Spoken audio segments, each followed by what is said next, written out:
FOMC의 결과가 나왔고 또 예상대로 금리가 동결이 됐지만 또 추가 인상 가능성을 열어놓고 여러 가지 시사점이 있습니다.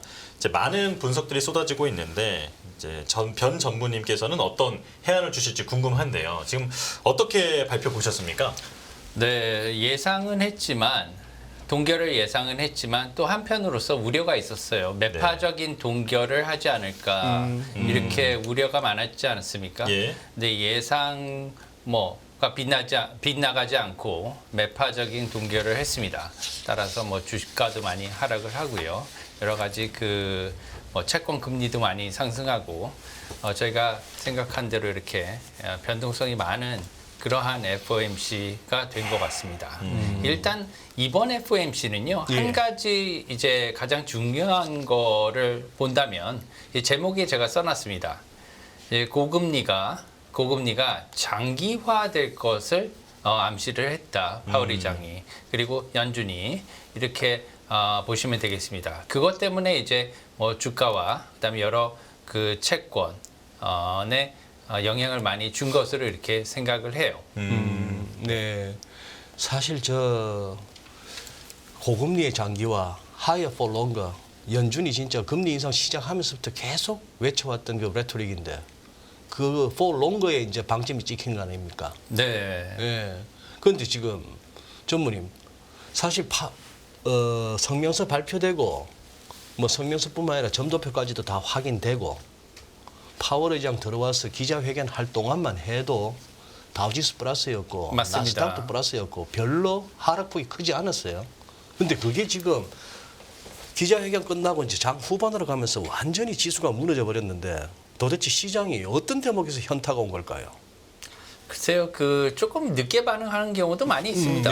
네. 오히려 뭐 하루 늦게 똑같이 기자회견을 하고, 그다음 뭐 성명서가 발표가 되고 기자회견이 있어도 하루 뒤에 사실은 이렇게 반전되는 경우도 많이 있었지 않습니까? 예, 맞아요. 뭐 네. 이번 기자회견들 중에 뭐 특별하게 이렇게 성명서 외에 뭐 굳이 다른 이러한 언급은 많이 있지는 않았어요. 굳이 네. 얘기한다면 금리 인하를 묻는 기자의 질문에 나는 거기에 대해서 대답할 수가 없다. 왜냐하면은 그것은 그때 금리 인하를 할 경우에 가서 얘기를 해야지 나는 그것을 얘기할 수 없다. 근데 좀 단호하게 얘기는 했습니다. 예, 거기에 대해서 굉장히 좀 뭐 이렇게 경기를 일으키는 듯이 뒤로 이렇게 멈칫하면서 그 정도로 하니까 사람들이 진짜로 이건 매파적인가 보다 이렇게 좀 느끼는 그런 감정을 아마 들었을 것으로 생각해요. 예.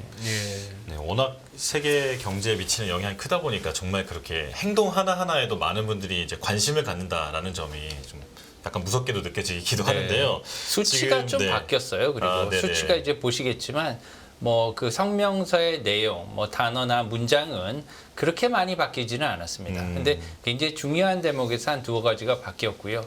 특히나 수치가 우리가 굉장히 주목해야 될 수치가 바뀌었다는 점에서 아마 시장에 충격을 주지 않았을까 이렇게 생각합니다. 예.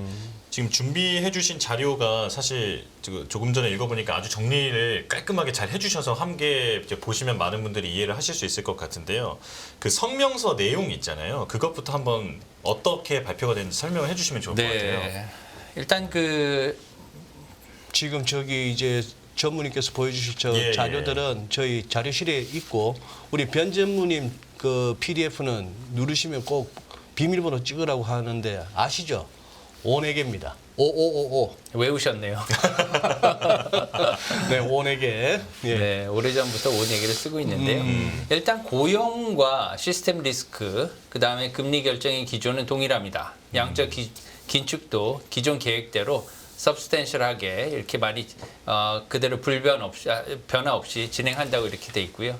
금리 결정에 있어서는 이번에 동결을 했고요. 지난번에는 한번 올렸지만 다음에 보시면은 그 변경된 문장이 2개가 있습니다. 근데 상당히 중요할 수가 있어요. 예. 보시면은 처음에 경기 관련해서 머드렛을 갖다가 solid로 바뀌었어요. 머드렛은 조금 있는 꽤 뭐 어느 정도 이런 단어죠. 근데 solid 뭐 상당한 이 정도로 아주 상당히 많은 뭐 이 정도로 바뀌었기 때문에 그간에 이제 금리 인상이 오랫동안 지속이 됐음에도 불구하고 미국의 경기가 아주 좋은 것을 이제는 인정한다는 거예요.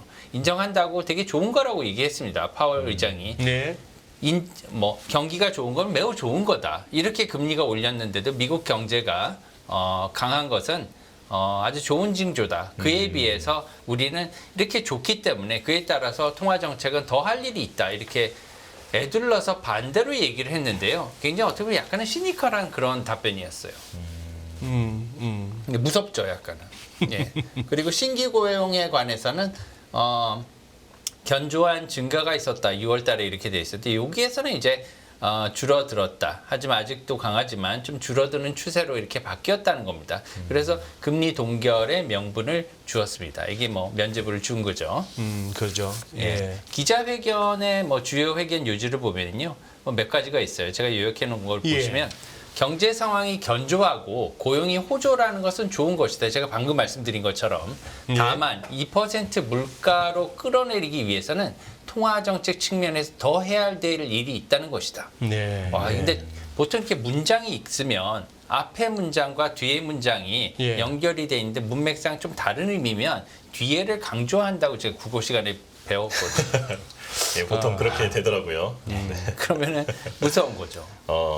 좋은 경제 상황 견조하고 고용 호조도 좋은 건데 요거는 그냥 뒷부분이 더 중요하다. 네. 2%로 물가 끌어내기 위해서는 더 해야 할 일이 있다. 네. 이제 뒤에를 강조한 거죠. 네. 예. 그리고 우리는 기준금리 인상을 중단하기 전에 금리가 필요한 수준까지 왔다는 확실한 근거를 보기를 원한다. 그러니까 다음 달 지금 이제 그 11월 1일자로 이렇게 발표가 됩니다. 다음 FOMC가. 예. 예, 그렇게 된다면은 10월 말 데이터는 못 볼 수가 있다는 거죠. 그렇게 된다면은 이제 9월 말 데이터가 굉장히 중요해집니다. 예. 예. 그런데 이제 9월 말 데이터를 보고 결정을 11월 달 FOMC에서 결정을 하겠다는 겁니다. 그래서 연착륙이 가능하다고 생각은 하지만 연착륙에 대해서 굉장히 많이 물어봤어요, 이번에. 예. 예, 연착륙이 가능하다고 파월 의장 자신은 생각은 하지만 확실하진 않다. 그리고 뒤가 더 중요합니다. 연착륙을 위해서 물가 잡는 것을 포기할 수는 없다는 거예요. 이것도 연준의 목표는 연착륙이 아니고 물가 잡는 거다 이 말이네요. 네, 맞습니다. 아유. 강한 거죠. 예. 굉장히 호키시 매파적인 발언입니다. 네. 예. 그렇게 얘기를 하고 난 다음에 기자들이 한 두어 번에 걸쳐서 이것을 다시 확인을 했어요. 예. 근데 그때마다 연착륙은 가능할 수 있다.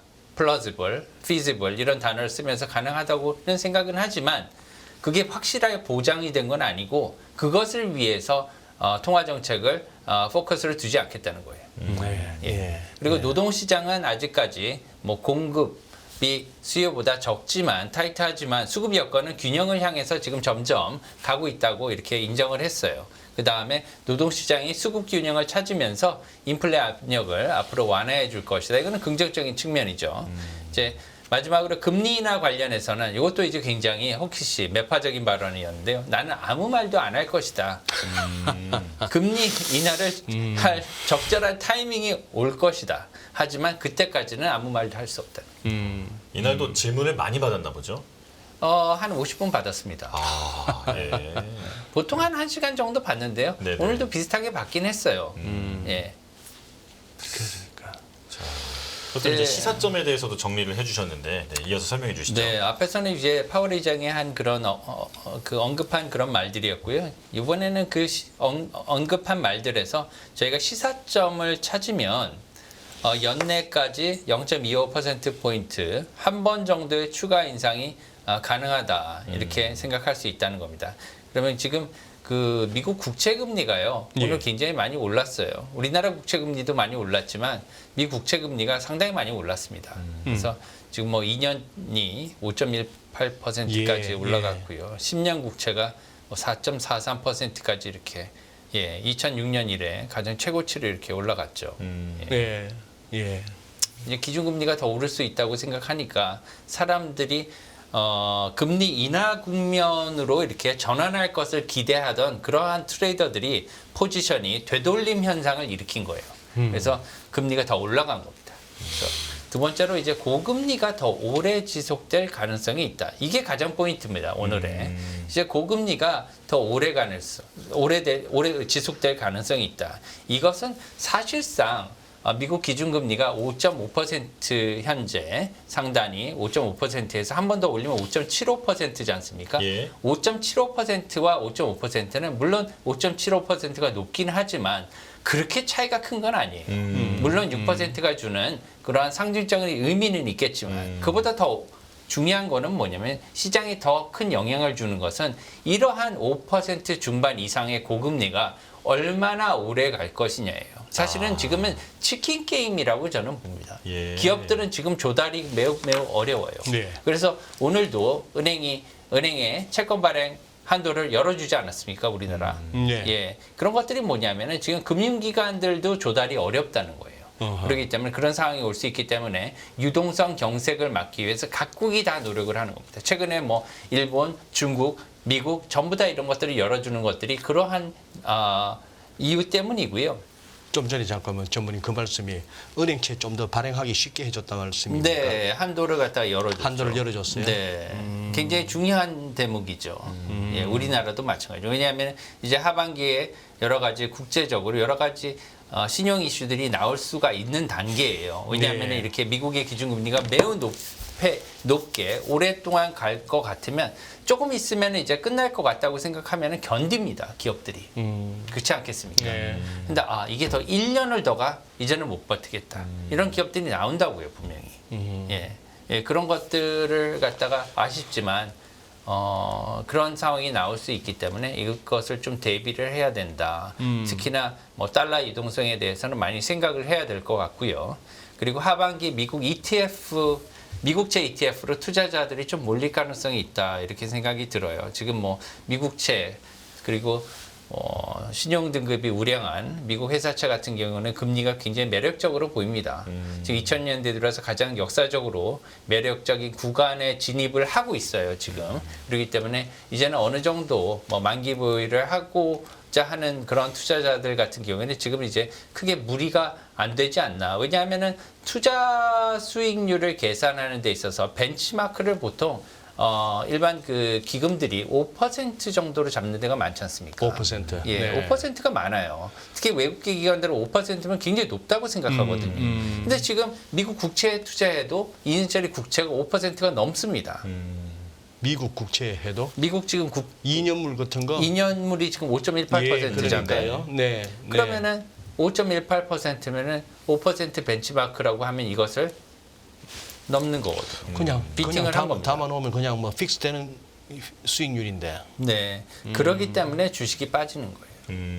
그러니까 빠진다. 예, 그러니까 빠지는 거예요. 왜냐하면 항상 상대적으로 봐야 됩니다. 지금은 왜 그러냐면 예전에 테이퍼링, 예전에 그 처음에 기억나시죠? 이제 그 테이퍼링을 시작할 단계에서는 왜 달러가 올라가냐? 왜냐하면은 미국의 금리가 올라가니까 미국의 금리 기준 통화가 올라가니까 강해지니까 금리가 올라가기 때문에 다른 통화들이 상대적으로 저평가가 되는 과정이거든요. 예. 그래서 달러발 가치 조정이 일어난다고 말씀을 그때 드렸습니다.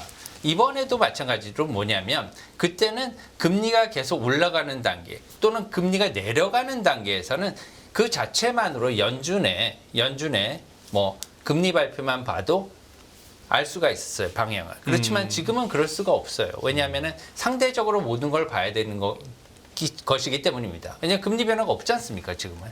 뭐 대부분 다 금리 인상 기조가 마무리 단계에 있기 때문에 상대적으로 주식과 채권을 비교를 해야 되고요. 미국과 유럽을 비교를 해야 되고요. 이렇게 상대적으로 지금 보면은 유럽이나 다른 국가보다는 미국이 상대적으로 매력적입니다. 네. 투자로 예. 본다면. 그리고 주식보다는 지금 보면 채권이 더 매력적인 거예요.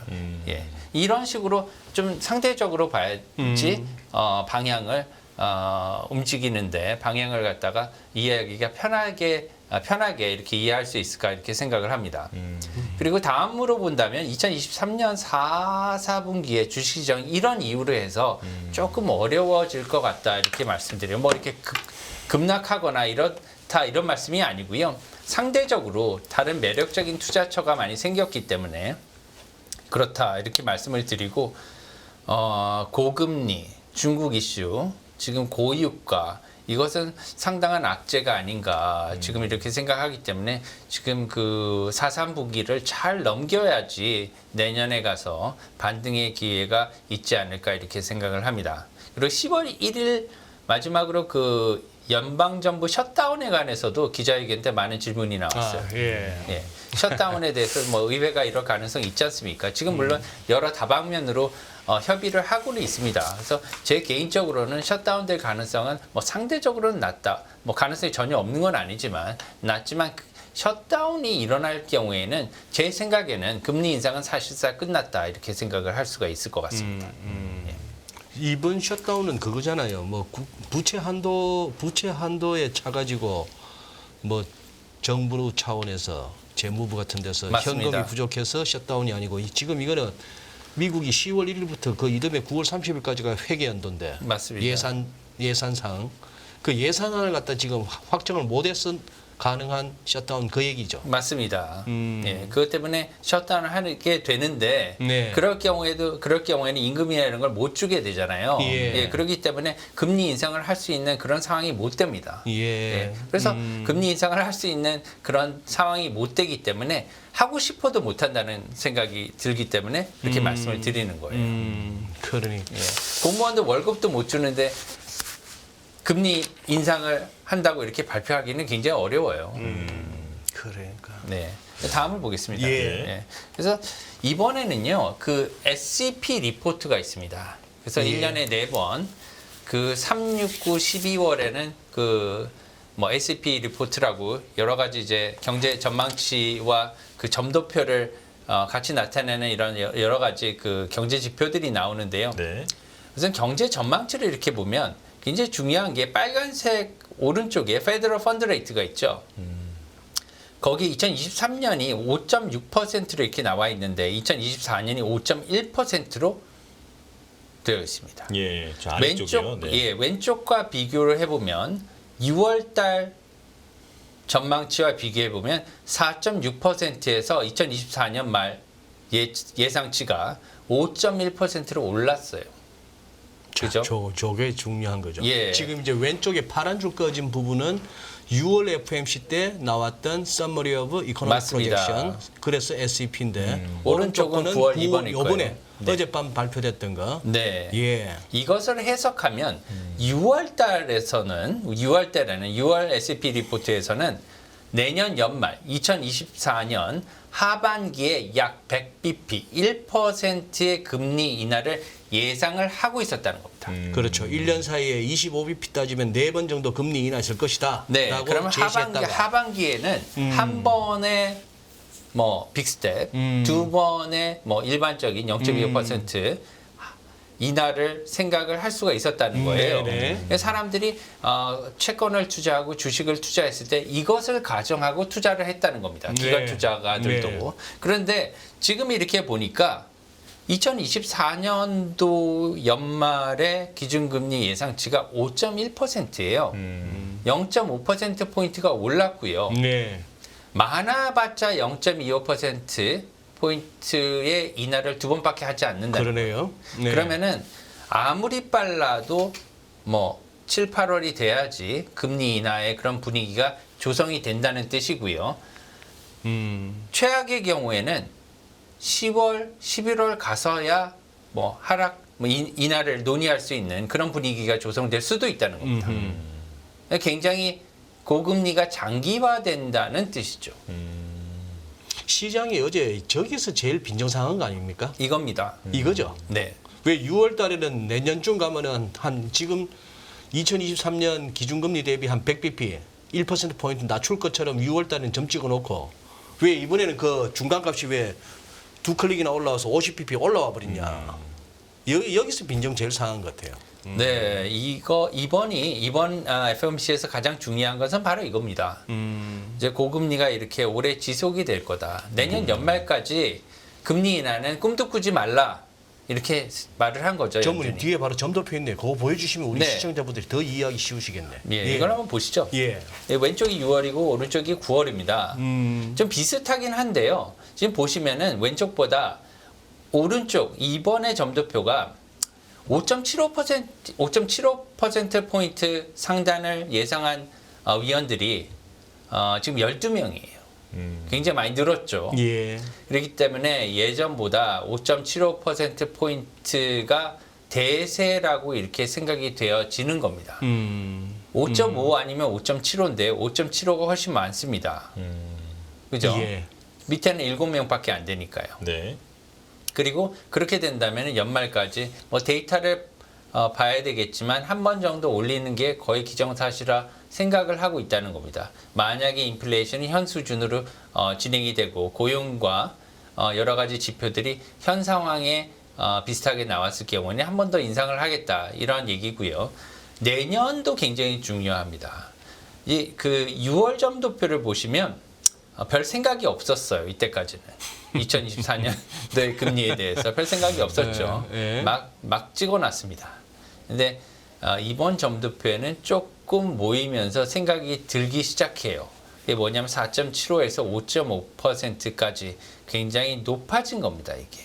그러니까. 그래서 이게 미디안이 5.1%가 나온 거죠. 네, 예. 저 근데 저기서 진짜 저 점도표 다시 한번 보여주시면은 저는 이번에 깜짝 놀란 게 6월 점도표에 2024년 한번 잘 보시면은 제일 위에 혼자 빵 찍혀 있는 게 5.75에서 6% 사이라고 제일 높게 찍은 점이 왼쪽에 6월 달에 저건데 이번 9월 달 보시면은 6에서 6.25에 더 올라가서 한 명이 딱 찍어놨습니다. 그렇네요. 저 누굴까요, 저거? 아니 그동안에 페드 워처들이 저 점도표에서 제일 위에 찍는 사람이 아마 세인트루이스 연방은행 총재했던 제임스 블라드일 거야라고 생각을 했는데 블라드 퇴임했거든요. 블라드 퇴임했는데 저 위에다가 6월 달보다 한 클릭 더 위에다 찍은 저 선수는 누굴까 싶네요. 글쎄요. 크리스토퍼 월러나 아니면은 만약에 저게 저 시카고 오스탄 굴스비 같으면 진짜 골 때리는 건데 말이나 방송할 때는 늘 비둘기였는데 저기다 혹시 뒤찍은 거 아닌가 싶기도 한데 그럴 리는 없겠고 어쨌거나 이 부분이 시장으로서는 가장 좀 부담스러웠던 부분이다 이렇게 봐야 되겠네요. 그래서 고금리의 장기화를 갖다가 암시하는 그런 점도표가 되겠습니다. 네, 네. 다음에 가 보시면은요. 저희가 이제 전망을 한번 해볼게요. 이게 가장 중요하지 않습니까? 예. 네, 이제 금리 환율 주식.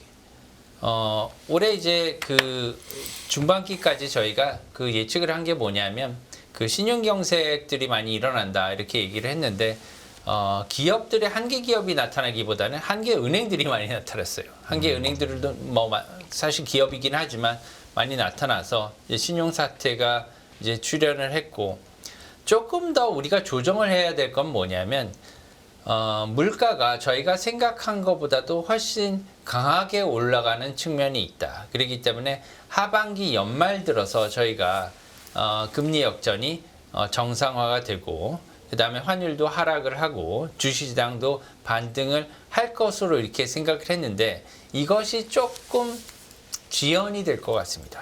예, 시간적으로 지금 연준의 매파적인 기조가 훨씬 길게 이어질 것으로 보여서 이런 것들 때문에 내년 상반기가 돼야지 이러한 기조가 바뀌지 않을까 이렇게 좀 생각을 하고 있어요. 연말까지는 그래서 환율도 고환율을 유지할 것으로 생각하고요. 채권 금리 같은 경우에도 장단기 금리차 역전폭이 감소하는 게 연말 거의 가서야지 시작이 될 것으로 이렇게 생각을 하고요. 주식 같은 경우에도 11월 달까지는 정치기가 올 가능성이 높다 이렇게 말씀을 드립니다. 예.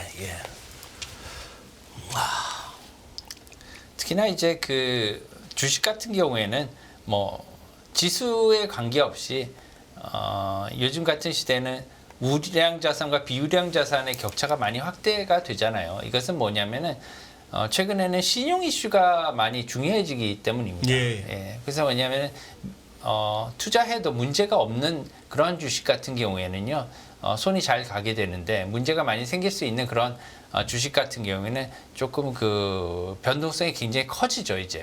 그렇기 때문에 조금 우량 자산에 투자하는 것이 좀 좋지 않을까 이렇게 생각을 해요. 투자 원칙으로 본다면. 왜냐하면은 이러한 지금 연말 같은 경우에는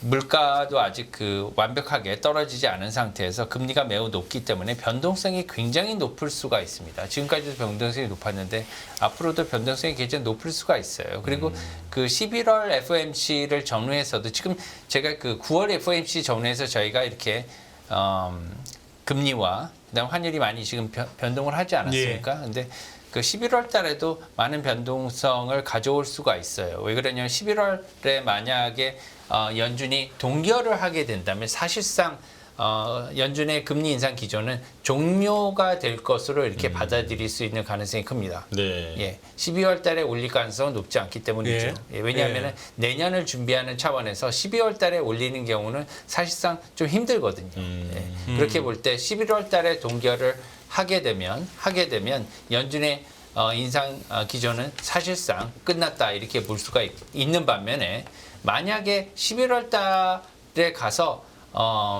우리가 지금 현 상태에서 예측을 해본다면 그러한 이유 때문에 연준은 11월 달에 올릴 가능성이 매우 높다 이렇게도 생각을 할 수가 있습니다.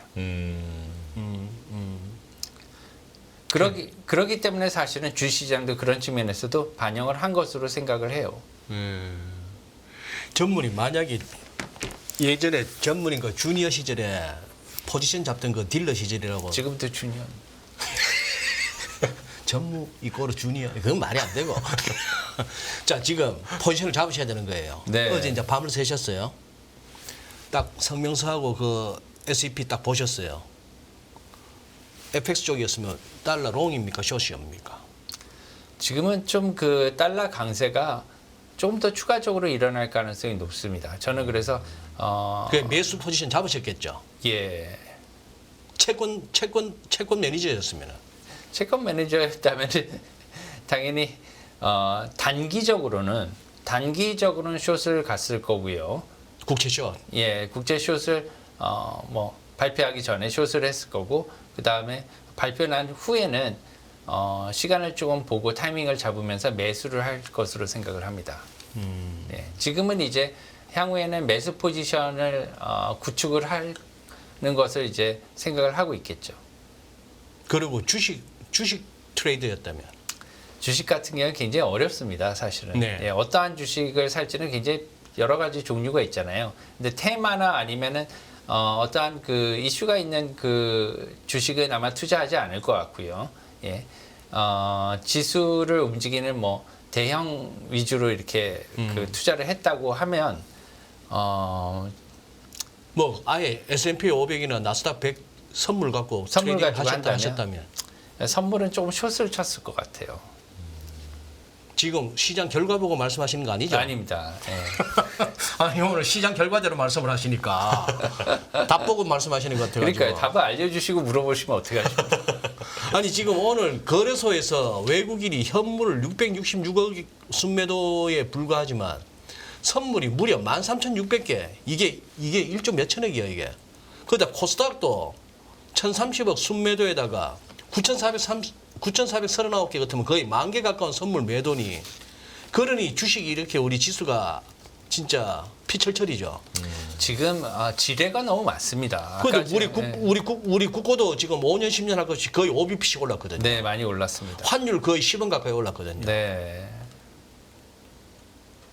여기서 왜 우리 개인들이 사지? 그냥 사진 건가? 깔아놨다가. 뭐 저가 매수한 것으로 생각을 저가 할 수- 매수한 것으로. 예. 네. 그렇지만 이제 저가 매수를 했다고 해가지고 뭐 반드시 결과가 나쁜 경우는 없어요. 그래서 뭐 단기적으로는 반등할 수도 있으니까요. 내일. 예. 이렇게 뭐 그 매매 패턴에 따라 다를 수가 있다고 생각하고요.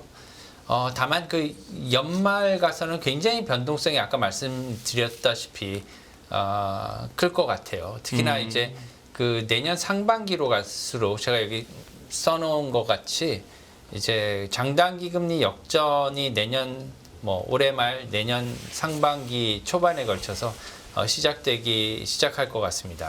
그렇게 되면 이제 금리가 역전이 돼 있잖아요. 예. 지금 장기 금리보다 단기 금리가 더 높은 상황, 이런 것들이 해소되기 시작을 하려면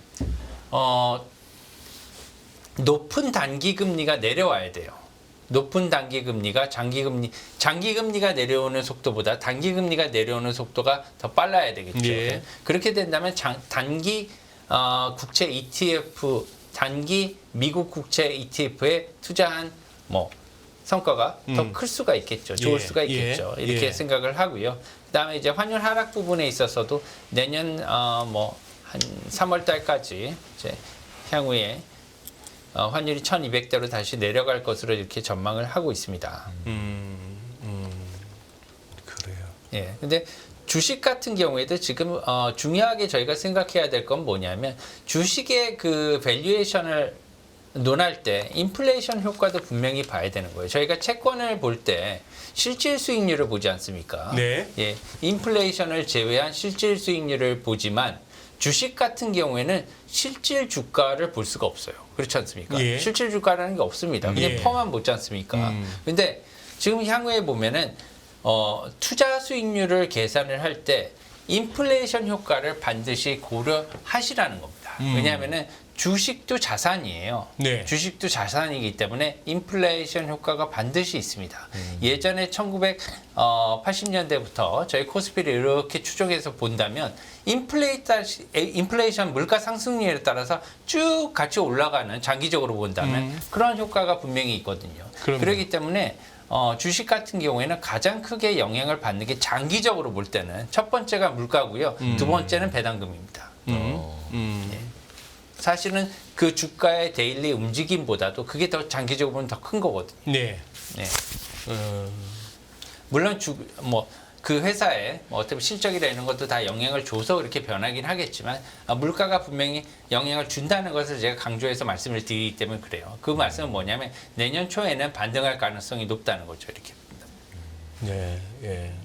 그렇지만 지금은 조금 여러 가지 악재들이 많이 있다. 이거 뭐 솔직히 말씀을 드리는 거죠. 뭐. 네. 아까 전무님이 현역 딜러였다면 이라는 가정하에 FOMC 결과를 보고 즉각적인 대응은 그렇게 하셨다고 했는데, 이걸 갖다가 지금 그냥 일문일답으로 그냥 넘어왔습니다만 지금 정리해 오신 것 같다고 우리 시청자분들하고 한번 살펴볼 필요는 있다고 생각하는 게, 뭐 시장이라는 게 꼭 이렇게 무슨 뭐 이론적으로 공식처럼 딱딱딱 가는 건 아니지만 오늘 같은 날은 많은 분들이 그러실 거예요. 도대체 왜 이렇게 많이 빠졌냐? 환율은 또 왜 이렇게 같이 뜬금없이 확 뛰었나 했을 때, 그럼 첫 번째 요거 금리 결정 후, 즉 FOMC 후에 주식은 왜 밀렸느냐? 요거 한번 정리를 하고 가시죠. 예, 아까 말씀드렸다시피 어떤 그 투자를 할 때는 네. 자기가 가장 성과가 좋고 매력적인 투자처에 투자를 하게 되지 않습니까? 예. 지금 근데 더 상대적으로 매력적인 투자처가 생긴 거예요. 왜냐하면은 국채금리가 많이 올랐잖아요, 지금. 예. 아까 5%가 넘었습니다. 5.18%, 5.2%의 미국 국채 2년물이 있는데, 예, 그런 상대적인 투자처가 매력적인 데 생겼기 때문에 이제 돈이 주시장에서 어느 정도 빠져나갔다고 이렇게 볼 수가 있는 거죠. 그리고 두 번째로 생각해 본다면은 고금리가 내년 상반기에는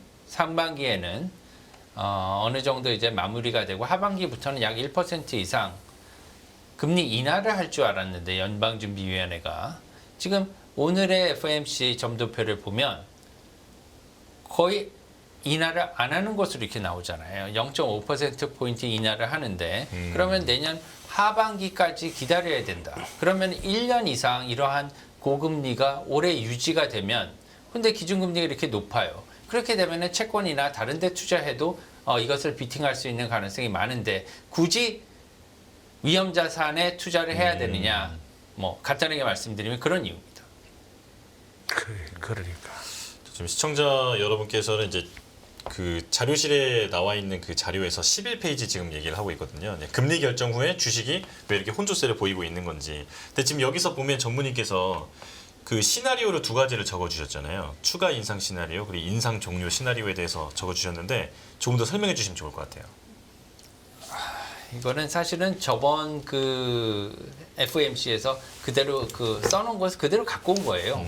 이것들을 이제 그 뭐 변한 게 없거든요, 현재. 예. 그러면 질문을 이렇게 해보겠습니다.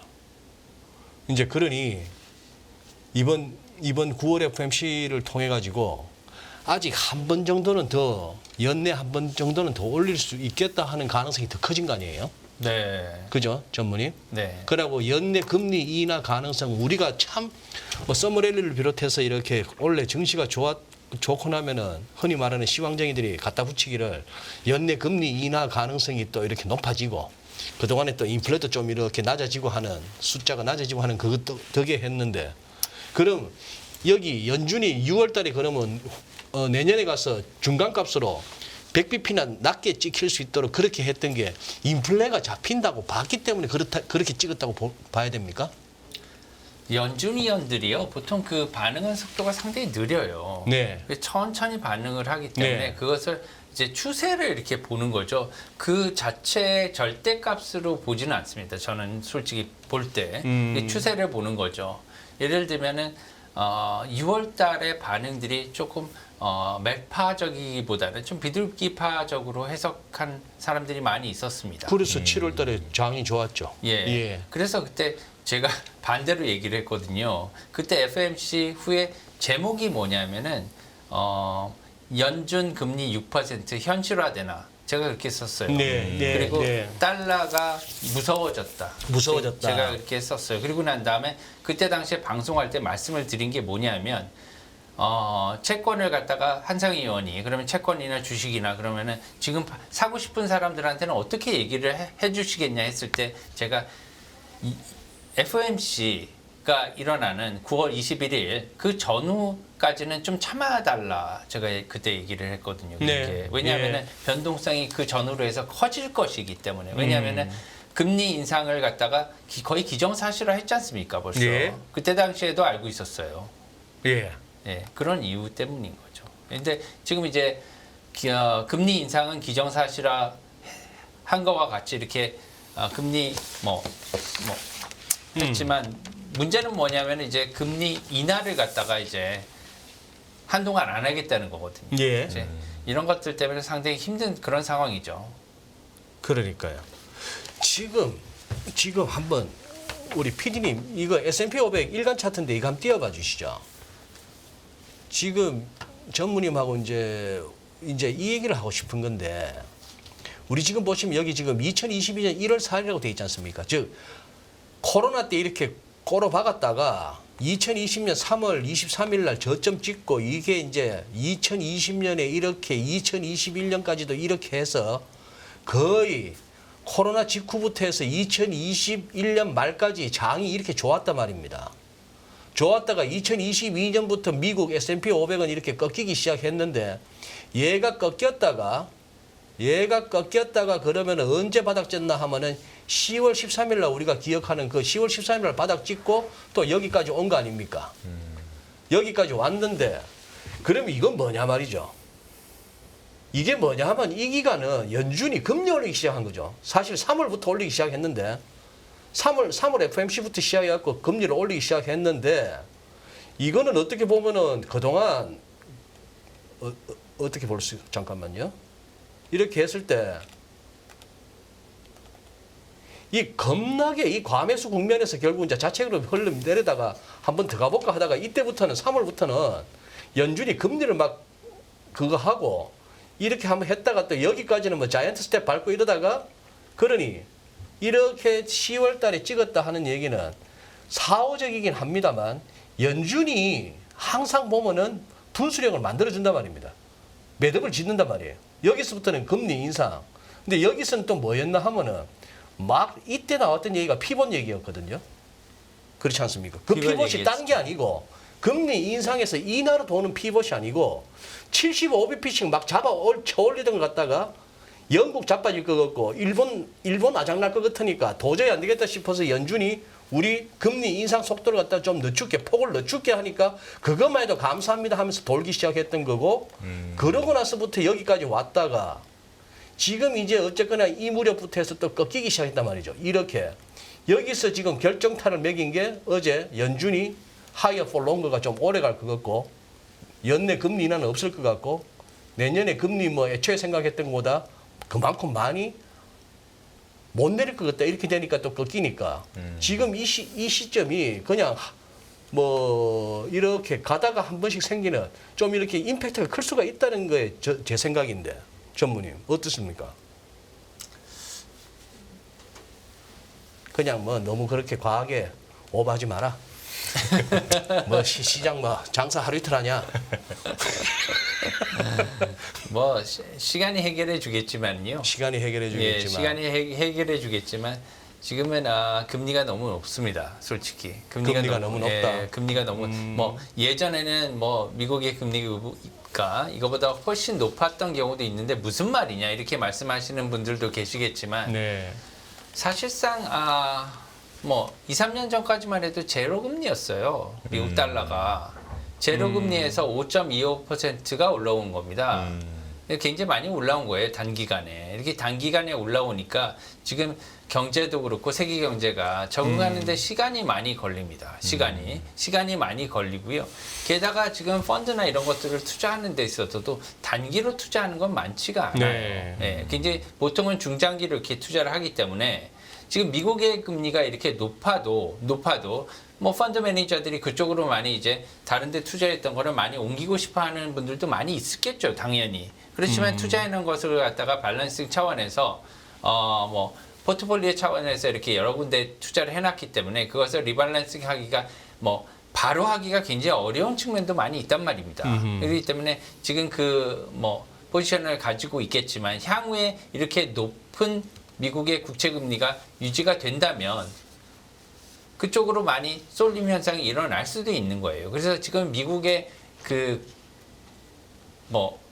유동성이 금리가 이렇게 보통 오르면은 뭐 투자도 줄어들고 경기가 하락하는 그런 측면이 많이 있는데 고용도 늘어나고요. 그 다음에 유동성도 많이 늘어나고 이런 측면은 뭐냐면 미국으로 돈이 많이 쏠려서 들어오고 있기 때문인 거죠. 네. 그래서 유럽이나 뭐 일본이나 뭐 중국이나 이런 데서 오히려 빠져나오고 다 미국으로 가는 지금 상대적인 효과라고 아까 말씀드렸지만 그래서 이렇게 상대적으로 봐야 된다는 거죠. 그래서 지금 미국으로 쏠리고 있고 상대적으로 다른 나라들은 지금 굉장히 힘든 거예요. 근데 지금 최근에 보면은 중국의 펀드 뭐 글로벌 펀드들이 예. 굉장히 많이 빠져나왔거든요. 데이터를 뭐 지금 안 갖고 나와서 네. 그렇지. 계속해서 지금 빠져나가고 있는 거고요. 중국도 지금 그래서 조금 더 봐야 될 것 같은데요. 중국 같은 경우에는 또 이렇게 금리가 높게 오래 고금리가 지속되게 된다면 중국의 부동산 문제는 더욱 지금 어려워질 수 있는 그런 상황이란 말입니다. 왜냐하면 중국의 그 기업들도 지금 부동산도 전부 다 싼 금리에 조달을 했고 그것을 갖다가 계속해서 롤오버를 해야 되는데 그 금리 롤오버를 하기 위해서는 이제 굉장히 많이 높아졌으니까 그것을 이렇게 높은 금리에서 계속 롤오버를 하게 되면 굉장히 많은 타격이 있다는 거죠. 그래서 그것을 이제 더 오래 지속을 해야 되기 때문에 중국의 경착륙 가능성도 조금은 더 높아지지 않았을까. 그래서 그런 측면에서도 주식에 좀 악재가 되지 않나 이렇게 생각을 해요. 지금 우리 전무님은 중국 경제의 경착륙 가능성이 더 높아지지 않았나 하는 견해를 밝히시고 근데 제가 지금 이렇게 뒤적뒤적거리다고 보는 썸네일에는 중국 경기 바닥 쳤다는 썸네일을 내가 몇 번이나 봤는데 최근 며칠 들어 참 똑같은 중국 두고 이렇게들 뷰가 다르니 말이죠. 근데 저는 전무님 뷰에 동의합니다. 뭐 속사정은 모르겠지만 예, 이제 부동산 경기가 나아지지 않는 상황에서 어떠한 빚은 그대로 뭐 없어지지 않습니다. 네. 빚진 그 부채는요 이자 비용까지 합해서 계속해서 늘어나게 돼 있는 거거든요. 그래서 이걸 갖다가 빚을 갖다가 뭐 회사의 빚을 갖다가 정부의 빚으로 이렇게 이전할 수는 있지만 그 빚이 어디로 가지는 않아요. 왜냐하면 지금 그것을 매수할 수 있는 수요가 마땅치 않기 때문에 지금 현재로서는 그래서 그렇게 생각을 하고요. 그렇게 된다면 앞으로 미국의 주식 시장에도 중국이라는 어떤 변수는 상당히 조심해서 봐야 되지 않느냐 이렇게 생각을 해요. 근데 반대로 이제 중국의 이러한 어떠한 뭐 그 이번에 이런 부동산 문제라든가 금융 위기까지는 안 갔지만 금융 문제가 일어난 거는요. 중국이 장기적으로 볼 때는 발전하는 데는 오히려 저는 호재라고 봅니다. 거꾸로 보면. 왜냐하면 지금까지 보시면 미국 같은 경우에도 여러 차례 금융 위기가 있었잖아요. 예. 리만 위기도 있었고요. 최근에 우리나라 같은 경우에도 IMF가 있었고요. 리만 때도 여러 가지 뭐 기업들이 많이 이렇게 한계 기업들이 많이 나온 상황이 일본도 뭐 못지 않습니다. 네. 유럽도 마찬가지고요. 그렇죠. 중국은 그런 위기가 한 번도 없었거든요. 그렇기 때문에 그러한 기업들이 그대로 있는 거예요. 그래서 그러한 그 한계 기업들이 그대로 있었던 것들이 이번에 문제가 되는 겁니다. 왜냐하면 이때까지 한 번도 그런 경우가 없었기 때문에 무리하게 투자를 하는 그런 행태가 생긴 거거든요. 이번 사태 이후에는 아마 무리하게 사업을 확장하는 이러한 사세가 없을 겁니다. 그리고 그 중국 정부에서 이런 것들을 갖다가 관리를 하겠죠 앞으로. 예. 그래서 이것도 경험 차원에서 이제 그렇게 나오는 거기 때문에 옛날부터도 이제 주위에서 그런 말들을 많이 했었어요. 중국에서 한번 위기가 온다면 세계에 조금 안 좋은 그러한 위기가 장기적으로 있을 수가 있겠다 이런 생각을 많이 했는데 이번에 잘 넘어가게 되면 오히려 글로벌 경제에는 더 호재가 되지 않나 이렇게 또 생각할 수 있을 것 같아요. 그러니까 지금 무슨 뭐 시장 자체적인 흐름인지 아니면 무슨 약간 BOJ가 좀 움직여서 그런지 몰라도 달러인이 조금 출렁거리면서 많이 밀리고 있습니다만 전무님 내일 지금 오늘인가 영남은행도 있고 내일 BOJ도 있고 지금 뭐 스웨덴, 스위스, 노르웨이 지금 FMC만 살피고 있습니다만 거의 12개 은행이 한 있습니다. 12개 은행 정도가 지금 통화정책 회의를 하고 있는 중이거든요. 맞습니다. 내일 BOJ는 좀 이렇게 별 임팩트 없이 넘어갈 수 있을까요? 글쎄요. 최근에 여러 가지 네. BOJ 같은 경우는 이슈가 있었어요. 네. 뭐 개입 가능성들이 많이 논의가 되지 않았습니까? 예. 여러 재무관, 재무상부터 시작해가지고 뭐 달러당 145엔을 넘어가서부터는 많이 이렇게 경고음이 많이 네, 들렸지 계속 않습니까? 나왔었죠. 개입을 해야 된다 아닌 근데 문제는 뭐냐면 엔화 같은 경우에는 개입의 실효성이 굉장히 낮아요 요새. 요새. 예, 왜냐하면은 이게 개입을 해도 다시 올라간다고 알고 있기 때문에 개입을 해도 이거는 그냥 속된 말로 뻥까구나. 다시 되돌아가는구나. 이렇게 생각하기 때문에 BOJ 같은 경우에도 실효성이 없다는 걸 잘 알고 있고요. 그래서 실질적으로 이번에 우에다 총재가 얘기한 거는 조금 시장의 경고음으로 들렸는데 그게 뭐냐 하면 만약에 일본의 인플레이션율이 견조하게 나타나고 임금 인상을 동반한다면 예. 그 어떠한 선택지도 배제하지 않고 선택할 수 있을 것이다 이렇게 얘기를 했습니다. 이제 뭐 BOJ도 그렇고 중앙은행들이 돌려서 말하는 거를 잘하죠. 그 말은 뭐냐면은 통화 정책 마이너스 금리 정책을 갖다가 바꾸는 것을 고려해 볼 수도 있다는 얘기입니다. 예, 예, 그래서 그런 얘기를 했다는 거는 굉장히 이례적인 거거든요. 그러고 이제 언론에서 굉장히 난리가 났습니다. 난리가 났어요. 서방에서.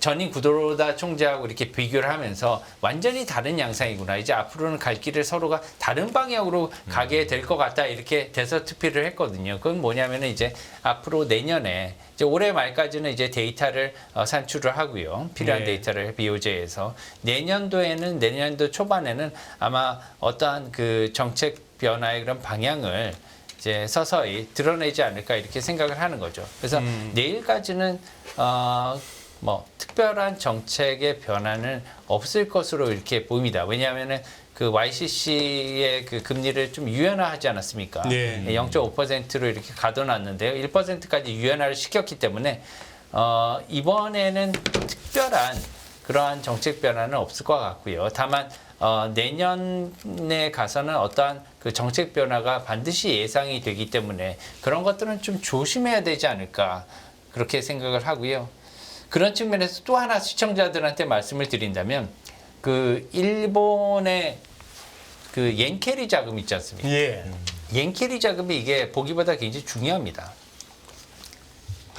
매우 중요하거든요. 지금도 많죠. 예, 엄청 많이 있죠. 약 뭐 1조 정도, 1조 달러. 1조 달러. 1조 달러 정도 1,400 뭐 그죠 조 원, 1,400조 우리나라 돈으로 이 정도 된다고 생각을 하는데요. 이거 뭐냐면은 엔캐리 자금은 주로 이제 일본에 있는 외국계 은행들이요. 외국계 은행들이 본국으로 이제 펀딩을 하기 위해서 왜냐하면은 일본에서 그 엔화로 빌리면 싸잖아요. 싸죠. 싸기 때문에 거기서 이제 소위 펀딩을 하고 자금을 빌리고. 엔을 빌리고 그다음에 엔을 팔고 엔을 팔아서 달러나 유로로 바꾸고. 그렇죠. 그래서 밖으로 가는 거죠. 그러다 보니까 이제 엔을 계속 팔다 보니까 엔화가 약세가 되는 거죠. 예, 엔화 가치가 이렇게 계속해서 달러 엔이 올라가는 겁니다. 그래서 이걸 갖다가 BOJ가 굉장히 못마땅해 하는 거죠. 왜냐하면 엔화도 사실은 일본이 생각할 때는 뭐 세계 주요 통화 중에 하나입니다. 예, 세계 주요 통화 중에 하나인데 그리고 외화 보유고도 엔화가 상당히 많이 갖고 있는 나라들도 있어요. 예. 그런데 이렇게 가치가 지속적으로 떨어지게 되면 엔화에 대한 신뢰도가 많이 떨어지지 않겠습니까? 그렇기 때문에 이걸 굉장히 걱정을 하고 있는 거예요. 그래서 엔화에 대한 그러한 메이저 통화로서의 위상이 떨어지게 되면 이건 어떠한 돈을 주고서도 이거를 뭐 복구할 수 없는 그러한 리스크입니다. 그래서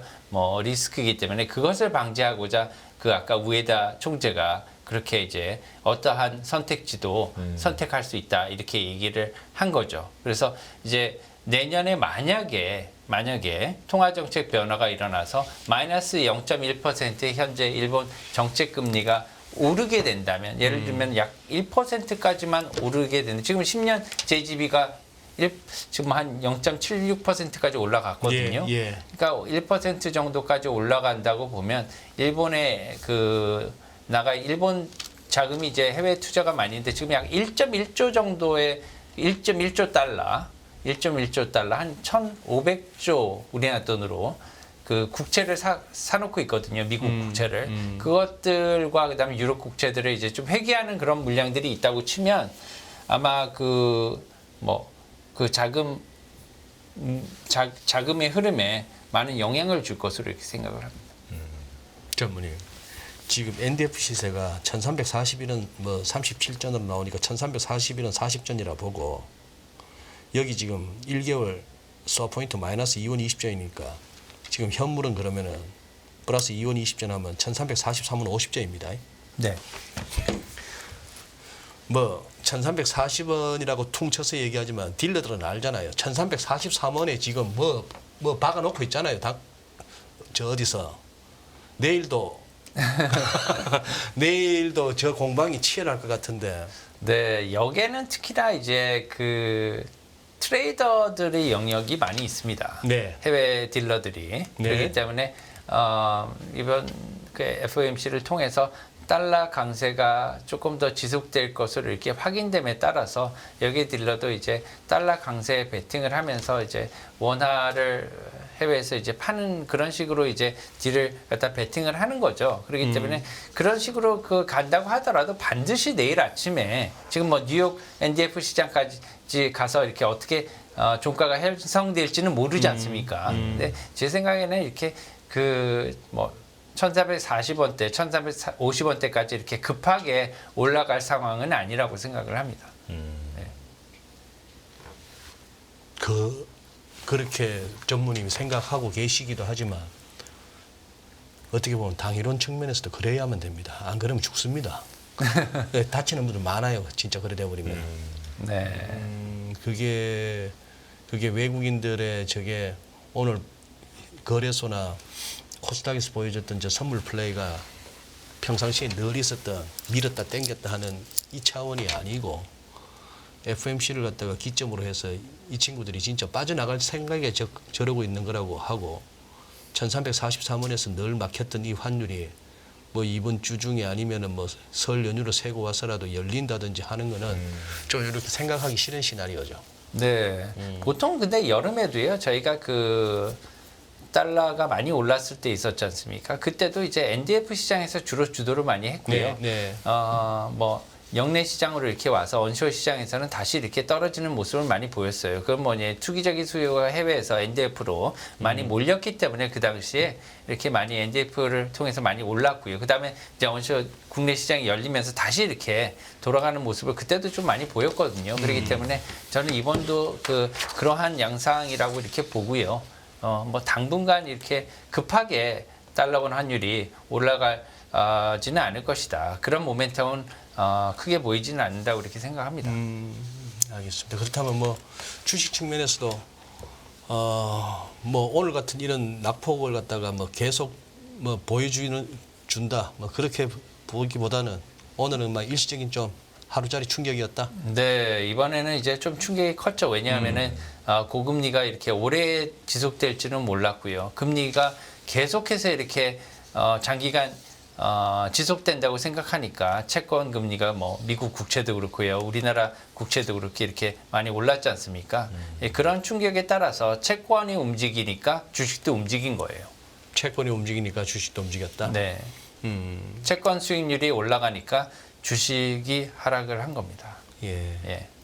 그래요, 전무님. 이제 1부 마무리 해야 되겠는데 제가 뭐 중간에 자꾸 이렇게 흐름을 끄는 것 같아가지고 오늘 꼭 하실 말씀 중에 빠뜨리신 거 있으시면.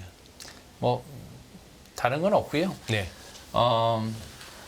11월 달 FOMC 가서도 좀 변동성이 많을 것 같습니다. 지금 이제 마지막 인상이 있을 수가 있지 않습니까? 예. 이번에 특히나 마지막 인상이 있을 수가 있기 때문에 트레이더들이 굉장히 많이 그 이벤트를 지켜보고 있을 거란 말입니다. 그렇기 때문에 그때까지는 투자를 좀 조심해서 보수적으로 하면 좋지 않을까 이렇게 생각을 합니다.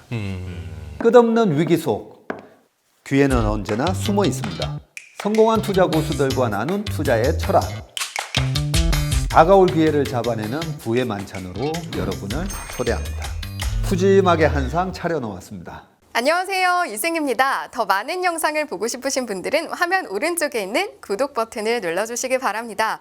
그리고 영상을 보시면서 좋아요는 필수인 거 아시죠? 항상 인포맥스 라이브를 사랑해 주셔서 감사합니다.